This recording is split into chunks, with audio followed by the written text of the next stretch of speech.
Good day and welcome back to my channel, You To Be or Not To Be.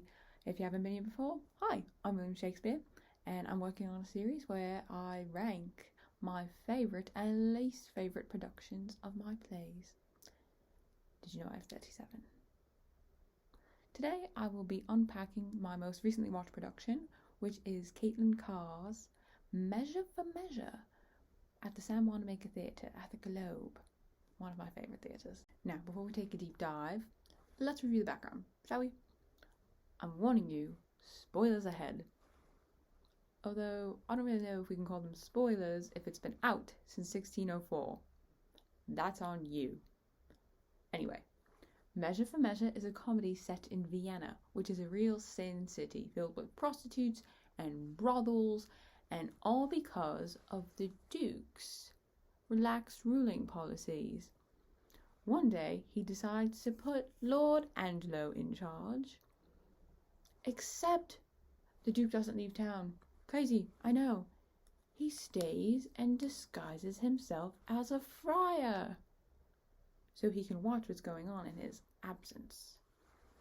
Now, Angelo is a real stickler for the rules, and he decides he's going to enforce all those laws about sexual activity outside of marriage, which is a bit of a problem for our friend Claudio, who has just impregnated his lover Juliet outside of wedlock.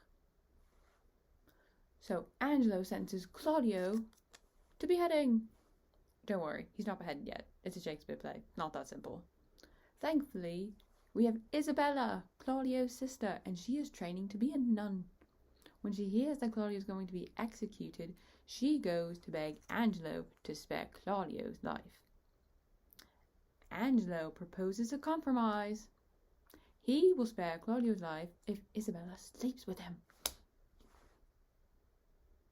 Isabella is outraged and she refuses. She goes to tell her brother, Claudio, and he asks her to do it. She is mortified and refuses, so it looks like Claudio's going to get it. Thankfully, the Duke has a few tricks up his sleeve. The Duke, as friar, tells Isabella, go make a plan to have sex with Angelo, but don't actually do it. We're going to sub you in with Mariana, who is Angelo's ex-lover who he dumped because she lost her dowry. And Isabella's like, yes, let's do this.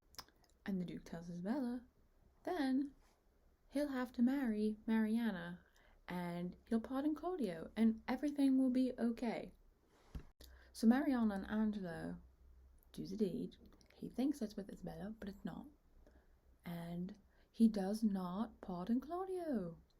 So Claudio's still going to be executed. But the Duke is a slippery guy and he arranges for Angelo to be sent the head of a dead pirate and tell him that the deed has been carried out. However, the Duke tells Isabella that Claudio's dead when he's not, but that she should file a complaint to the Duke about Angelo. Now the Duke comes back to town, and this time he's really being the Duke. Everyone thinks he's the Duke. He's been here all along, but he's wearing his funny hat again, so everyone knows who he is. And Isabella goes to tell him Angelo's not a nice guy, but the Duke pretends not to believe her. Now, and he throws her in jail. And after a series of confusing arguments here and there, we'll sum it up. The Duke reveals that he is also the friar. He is the two people.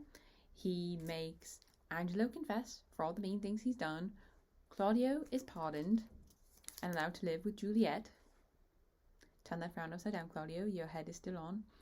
And then he asks Isabella to marry him. And that's how I ended it. Now, let's get to Carr's production.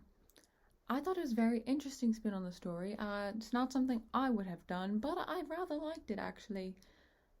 She made the setting a Catholic high school. At first I thought it was a bit silly with the retained dialogue. They're not going to behead you in the hallway when you're late for maths class, but thinking about it, it's actually a very clever way to translate systems of power to a modern setting and make it relevant with young people who may have a budding interest in my plays.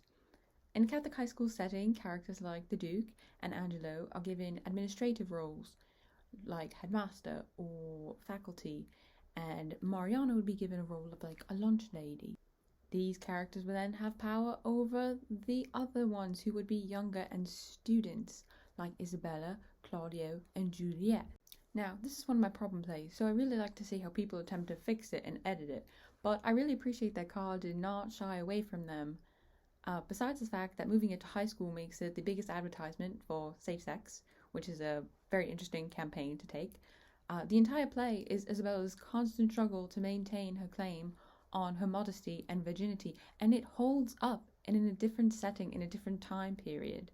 Switching to a high school setting means that some things have to be changed in order for the story to make sense. Claudio will not be beheaded in the hallway, but he does risk being expelled, which is a form of social death that would apply to younger audiences and something that they would be afraid of. However, the threat of rape stays the same, no matter the setting, which is truly a testament to Isabella's entire character. Her virginity that she values is consistently at risk, and her entire character arc is a defense of the patriarchal society that seeks to take it. Even the speediest run through of Freytag's triangle quickly reveals this. The stasis, Vienna, is a very interesting place to be, or high school. People are having sex and not doing anything about it. Isabella doesn't want any part of it, no matter the setting. She wants to be a nun. She wants to remain chaste. She wants to remain pure. The inciting incident, then, is that Claudio is sentenced to death. Claudio is on the verge of being expelled. The rising action, Isabella goes to make her plea, to make her claim to save her brother, and Angelo proposes sex as a form of compromise, and she refuses. Though it's different now that he doesn't control an entire city, his power over a school and classroom give him enough authority to manipulate young women. This is especially evil in an education system that will teach abstinence and no sex at all. Isabella's modesty becomes Angelo's fetish, as something as simple as her school uniform becomes a symbol of his temptation. He says, "Most dangerous is that temptation that doth goad us on to sin in loving virtue. Never could this strumpet, with all her double vigour, art, and nature, once stir my temper, but this virtuous maid subdues me quite." Act 2, Scene 2, lines 186 to 191. If I say so myself. He acknowledges her innocence, and paradoxically desires her sexually because of it.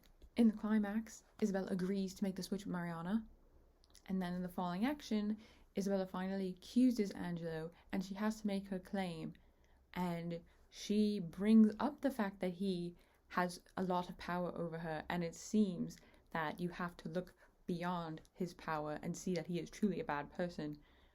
Make not impossible that which seems unlike. 'Tis not impossible, but one. The wickedest caitiff on the ground may seem as shy, as grave, as just, as absolute as Angelo. Even so may Angelo, in all his dressings, carracks, titles, forms, be an arch villain. Believe it, royal prince. If he be less, he's nothing, but he's more, had I more name, for badness. She continues to plea, and right after this the Duke sends her away and calls her mad. It's a statement that you will see frequently on many high school or college campuses. If you look at any Title IX office and the complaints, many students, mostly female, but even men, are silenced for being sexually assaulted. So it's incredibly relevant that she's making this claim and that this is being transferred to a high school setting where it is more relevant than ever. And at the very conclusion, the Duke proposes marriage to Isabella, saying, "Give me your hand and say you will be mine." And she does not get a response. That's not Carr's fault. That's on me. I did not give her a line. But in this way, the way she does it makes perfect sense, because it's a total reversal of the previous agreement that she had with Angelo. It was her body for her brother, and now the Duke has delivered on the promise made with Angelo. The Duke has given her brother's life, and now he expects her body in marriage. And she is returned right to the beginning of her character arc, right where she started. Now she must defend her chastity again, her virtue, what she wants. And the play ended beautifully. Isabella at center stage, and the Duke has his hand on her shoulder, and she just looks out in the audience. The spotlight is on her, and she just looks out, and then the lights go out. And that's how the play ends. So I'm going to give this production 4 out of 5 quills. I thought it was very good. I do tend to reserve the 5 quills for my own productions. What can I say? It's hard to be the bard. But this was pretty good. This was pretty good given the circumstances. It's a problem play. I think that problem was handled very well.